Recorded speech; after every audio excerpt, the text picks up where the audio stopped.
Welcome to అరుదైన కథలు. ఓ రోజు ఓ కోడిపుంజు లేవగానే అందరూ చేసే పనిలాగే సెల్ ఫోన్ తీసి ముందు కూర్చుంది. చూస్తూ ఉండగా దానికి ఒక మెసేజ్ దొరికింది. అది వెంటనే అందరికి షేర్ చేయటం మొదలు పెట్టింది. అంతే, ఇంకేముంది, దాని ఫ్రెండ్స్ అందరూ, తెలిసిన వాళ్ళు తెలియని వాళ్ళు కూడా ఆ మెసేజ్ చూసి అందరూ కష్టాల్లో పడ్డారు. ఆ విషయం ఏంటో తెలుసుకోవాలంటే మనం కథలోకి వెళ్ళాలి కదా. అనగనగా ఒక పచ్చని అందమైన పల్లెటూరు. ఆ ఊళ్ళో అన్ని రకాల జంతువులు నివసిస్తున్నాయి. వాటిలో కోడిపుంజు కూడా ఉంది. రోజులాగే ఉదయాన్నే లేచి తన సెల్ ఫోన్ చూసుకుంటోంది. అందులో ఓ వార్త చూసింది. అంతే, కంగారు పడి అందరికీ ఆ వార్తను షేర్ చేయడం మొదలు పెట్టింది. ఇంతకీ ఆ వార్త ఏంటంటే, జాగ్రత్త, ఆకాశం ముక్కలే కింద పడిపోతోంది. ఆకాశం ముక్కలే కింద పడిపోతోందా? నేనెళ్ళి ఊరందరినీ అర్జెంట్ గా కాపాడాలి అని తనలో తాను అనుకుంటూ ఊళ్ళో కంగారుగా బయలుదేరింది. వేగంగా వెళ్తున్న కోడిపుంజుని చూసి ఒక ఆవు అడిగించింది. ఏం కోడిపుంజు, ఏమిటంత కంగారు?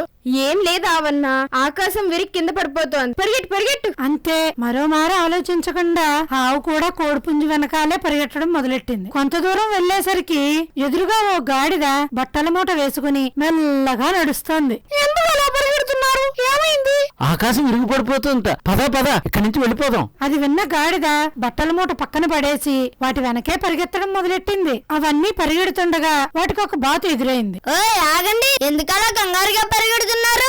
ఆకాశం విరిగి పడిపోతుందంట, ఇంటర్నెట్ లో చూశాను, పదండి అని కోడి తనకి ఎదురైన కుక్క, పంది, ఎలుక, మిగతా జంతువులన్నింటినీ కూడా తోడు తీసుకుని బయలుదేరింది. కంగారుగా పరిగెడుతున్న జంతువులన్నింటికి ఓ నక్క ఎదురైంది. నక్కకి విషయమంతా వివరించింది కోడి.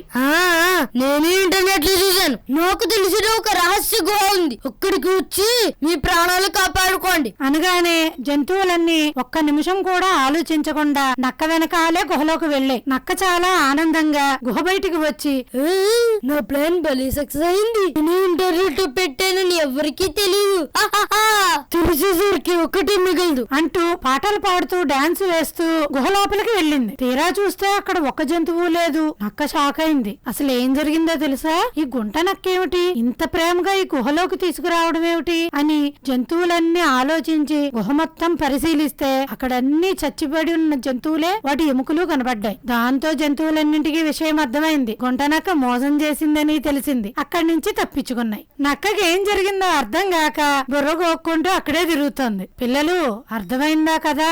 అందుకనే ఇంటర్నెట్ లో వచ్చే అన్నింటినీ నమ్మేయకూడదు. తల్లిదండ్రులు చెప్పినవే నమ్మాలి, లేదంటే ఇలాగే కష్టాల్లో పడతారు. ఇలాంటి ఎన్నో అరుదైన అద్భుతమైన కథల కోసం please like, share and subscribe అరుదైన కథలు ఛానల్. అలాగే మా వీడియోని మీ ఫ్రెండ్స్కి షేర్ చేయడం మర్చిపోవద్దు.